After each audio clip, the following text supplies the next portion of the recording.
Hey, it's Sarah with Loaves and Dishes, and today I'm going to be showing you how to make fried chicken. So, the first step for this sort of depends on how you like to prepare your chicken. I do not wash mine. I did not grow up in a household where meat was washed. And I think that washing meat comes from cultures that utilize a lot of open air markets to purchase groceries and meats and products and things. So if you're buying your chicken from an open air market, yeah, you might want to rinse it off.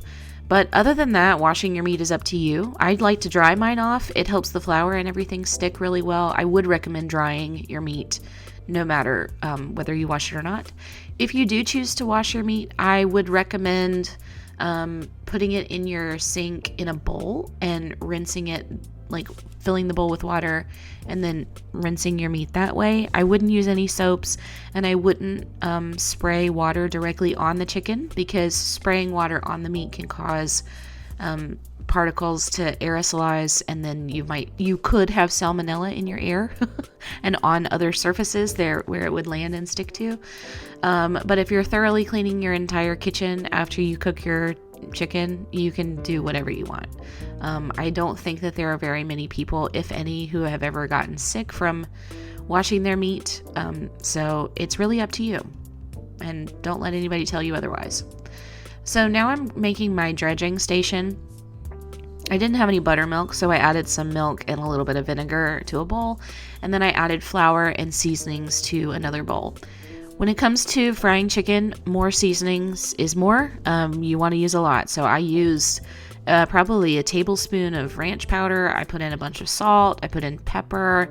I put in some lemon pepper. I put in paprika, garlic powder, onion powder, chili powder.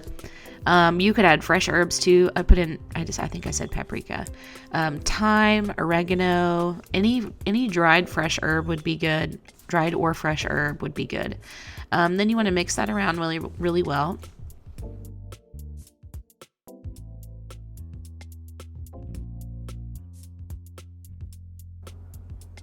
And once you have that all mixed up, then you're going to dredge your chicken. I like to do dry, wet, dry. And you could use other things too. You could do flour and then egg and then panko. You could do what I'm doing, which is just flour, buttermilk, and then flour again. You could triple dredge if you wanted to. You could dredge as many times. But the trick to dredging is, first you have to dry your chicken. Drying your chicken helps the first layer of flour stick really well. Then, after you get your first layer of flour on, you want to put it in the buttermilk, and you want to really coat it in the buttermilk. And that's why I like to use buttermilk, because it sticks really good. Then, when you put it back in the flour, you want to really coat it, and you want it to be so that it's completely dry. If any of it is still wet, it's going to slough off. And I like to kind of squeeze my chicken a little bit, really press that flour in. I don't know if it helps, but it seems to. So yeah, that is how I've learned how to dredge chicken, to get the flour to stick, because that's the most common problem, is dredging your chicken and then getting the stuff to stick. And you really want to make things as dry as possible, and you want to make sure that the flour is absorbing all of the buttermilk and things that you put in on top of the flour. So, and you can see I sped this up, but I really did take my time. I spent probably 5 to 10 minutes just dredging these 3 pieces of chicken. Also, I didn't mention this before. I'm using chicken thighs. I think chicken thighs fry better than chicken breast, but it's really up to you. If you use chicken breast, you increase your chances of your chicken being dry. So now in my big pot, and you could use a fryer if you have a fryer, but if not, a big pot works fine. I had a quart of oil heating up. I heated it up to about 300 degrees. I let that cook for a few minutes, and then I flipped it because they were not flipping on their own. If you were using a deep fryer, you probably wouldn't need to flip it. After they've cooked a little bit, I check the temperature. And once the internal temperature reaches 165 degrees, then I take them out.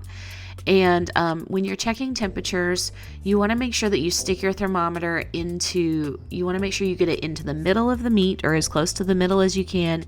And you want to use the thickest part of the chicken, because if you use the thinnest part, it may already be at 165 degrees, but the thicker part may not be.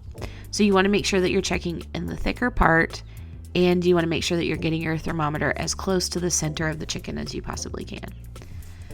And I like to check in a couple different places if I'm unsure. And if I'm really unsure, then I just put it back in. But there it is. You want to let them dry off to let the extra oil drip off. But that's how you make fried chicken. If you want to see more recipes like these, check out loavesandishes.net. If you want to hear more from myself and my mom, we have a podcast. It's called Dorks with Sporks, and you can find that wherever you listen to podcasts.